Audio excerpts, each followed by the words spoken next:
Unbelievable. Democrats want to take away President Trump's constitutional rights. American people are enraged, by Gary Mayer for USA Politics Today.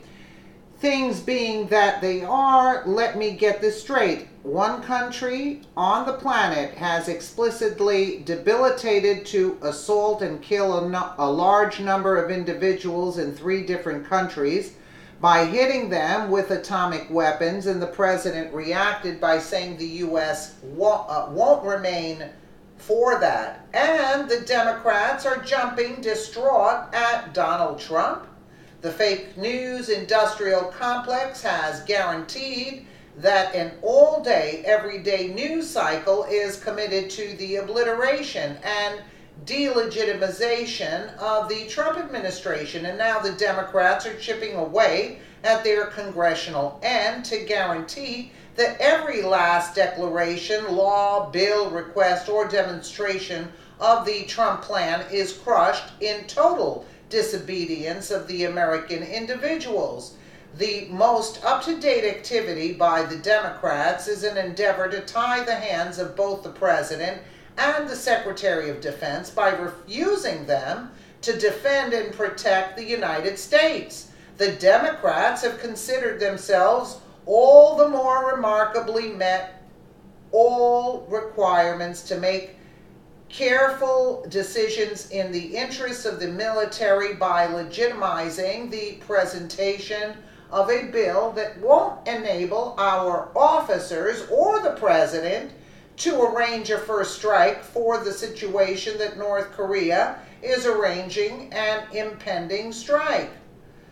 Via IJR, on Thursday, Democratic lawmakers introduced legislation that would prevent the Defense Department from using funds to attack North Korea without congressional approval, or an attack by the North Koreans on the United States or its allies. The bill, titled No Unconstitutional Strike Against North Korea Act, has the support of at least 60 members of Congress, but is unlikely to pass the Senate or House of Representatives, according to The Guardian. The legislation has very little support in either chamber of Congress. Both of the bill's sponsors, Representative John Conyers and Senator Edward Markey, justified the legislation by pointing to what they described as President Donald Trump's reckless behavior in response to the situation in North Korea. President Trump's provocative and escalatory rhetoric with threats to unleash fire and fury and totally destroy North Korea cannot be allowed to turn into reality, Markey said in a press release. Conyers cautioned that Trump should de-escalate his fiery rhetoric and pursue diplomacy. Trump must immediately cease talk of preemptive war and commit to the diplomatic path advocated by both American experts and the South Korean government, he said. The legislation came amid a visit by Defense Secretary James Mattis to the border between North and South Korea. While visiting the Korean Demilitarized Zone, DMZ, on Friday, Mattis slammed the North Korean regime as oppressive and warned that diplomacy needed backing from military force. Ultimately, our diplomats have to be backed up by strong soldiers and sailors, airmen, and Marines, so they speak from a position of strength, of combined strength, of alliance strength, shoulder to shoulder, he said.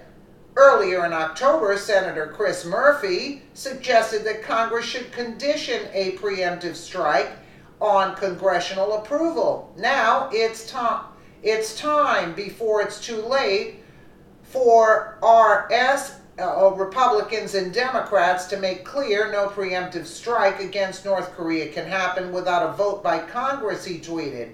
With regards to incompetence, the Democrats have influenced a workmanship to frame out of it and have pronounced themselves the premier specialists on everything military. Everybody recalls the JFK Bay of Pigs, the Jimmy Carter recovery of the Iran hostages, the Bill Clinton bombing of the aspirin factory, and Barack Hussein Obama ISIS enablement, and Benghazi Titanic triumphs, all good. Maybe the Democrats don't have the best reputation with regards to military undertakings. In any case, do they need to guarantee that the Republicans flop militarily too? Possibly, quite possibly. Can they keep their hands off the explosive launches for more than 2 or 3 years? That is to say, Obama is out of office for not as much as a year. Wouldn't they be able to keep their dirty gloves off the military for somewhat more time? What do you think? No, they can't, because that's how they are. That's what they're against him on every front. They want to tie his hands. That they have. Let me know what you guys think in the comments below. And again, thank you so much for watching.